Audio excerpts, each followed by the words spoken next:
Hi there, this is Rebecca Stark, and I'm coming in with yet another installment of my Do Not Fear, my DNF videos. So welcome, and today we're going to dive into our first of the New Testament verses that says, do not be afraid. And in fact, today we get to hear Jesus say, do not be afraid. And by the way, Jesus says, do not be afraid a lot. The Bible says, do not be afraid in general a lot, but we definitely hear that coming out of Jesus's mouth many, many times. So there was a question that popped up when I shared my first video, and the question was, why are you doing this? Why are we talking about fear? And why now? And I don't have an explicit reason for why right now.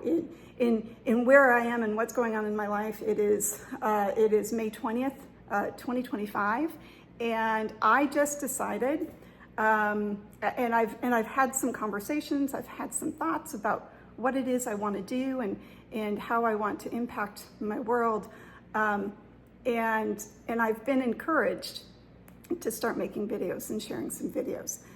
So I just came back from a little vacation. I got to travel to the Northeast to fly in and out of Boston. I went to Maine for a day, and then Burlington, Vermont for the weekend to see my niece graduate from college. And so I had a little alone time. That was a solo trip, and got to think a little bit about what it is I want to do. And the reality is I do Bible verse memory. I don't necessarily have all of these Bible verses memorized, but I do work with an app that's called Bible Verse Memory. I do reflect on a few verses. It's usually somewhere in the vicinity of 3 to 6 or 7 verses every day that I review, and I write them down, and they're kind of, you see, that's part of my morning journaling, is I write down the Bible verses that I'm reviewing. And a couple of years ago, it was actually 2022, and my husband came home one day and said, hey, let's buy a house. And I wasn't a realtor then, but if you know anything, if you were at all in the housing market or paying attention, you might remember that 2022, especially the beginning of 2022, the real estate market was nuts, just absolutely insane. Interest rates were low. Everybody was buying up every single thing that they possibly could. I think what happened first is I had been looking ahead. It was February, Lent was coming up, and I was thinking, what do I want to give up for Lent? And for kicks and giggles, I said, well, I think I'm going to give up worry. I think I'm going to give up worry. I mean, why not? Worry does not ever help. And I was once told, you can either take something in your own hand and worry about it, or you can give it to God and put it in God's hands. You can't do both at the same time. Something cannot at the same time be in your hand and you've been given it to God. So you can't simultaneously worry about something and give something to God.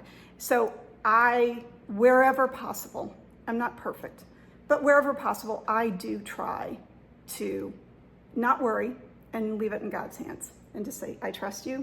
God, you're more capable, you're more competent. Something in your hands is in much better shape than if it's in my hands. So I said, I'm going to give up worry. And that means anytime I catch myself worrying about something, I have to intentionally turn my thoughts and say, nope, God, this is yours. And worry and fear are really connected to one another. So I had already made that decision. I'm going to give up worry. And my husband says, let's buy a new house.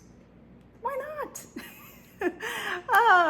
And it was just, I said, fine, we're okay, no problem. This is in God's hands. God, if you want us to find a house, we will find a house. So we called our realtor at the time, and we went out and we looked at some homes, and we were thinking about things and just trying to figure out what would work. And in that time, I was also going through a little bit of a career change. I'd been teaching at Rock Solid Christian Academy, which is a wonderful, sweet little school. and they had just changed their format and decided they weren't going to need me in the role that I was in. So I didn't really have a job.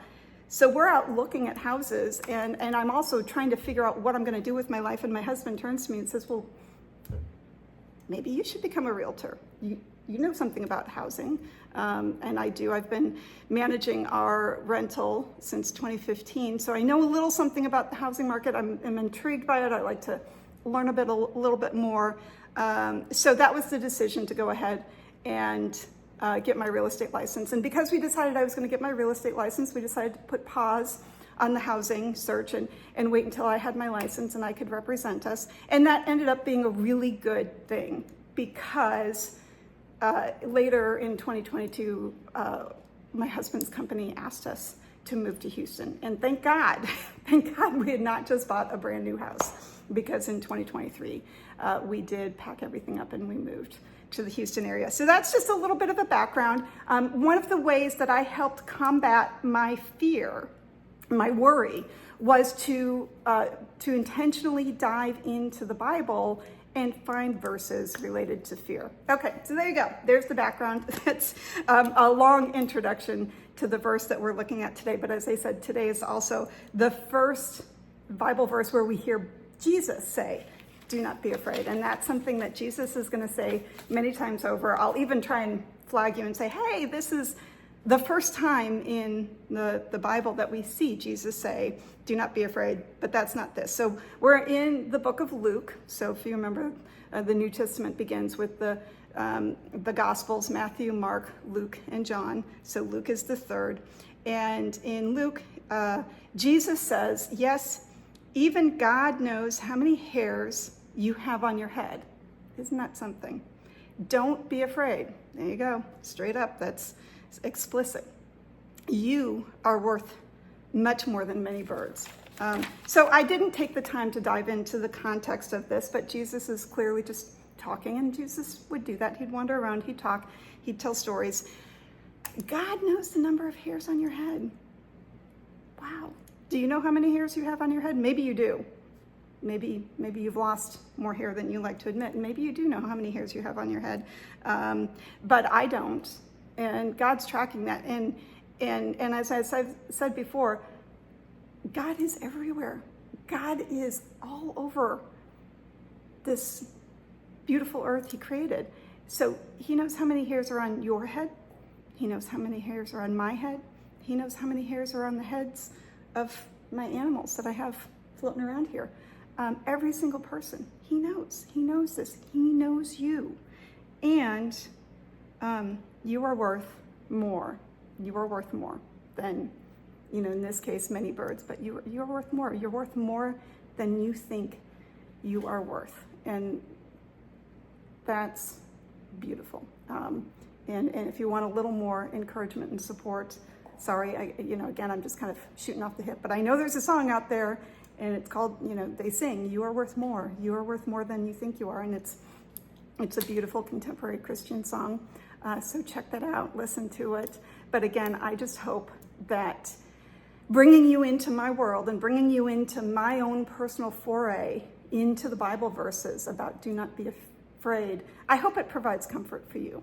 But I'm doing this because these verses comforted me. And I hope that maybe possibly they might provide comfort for others too. So there you go. Have a wonderful day. Thanks for your time today.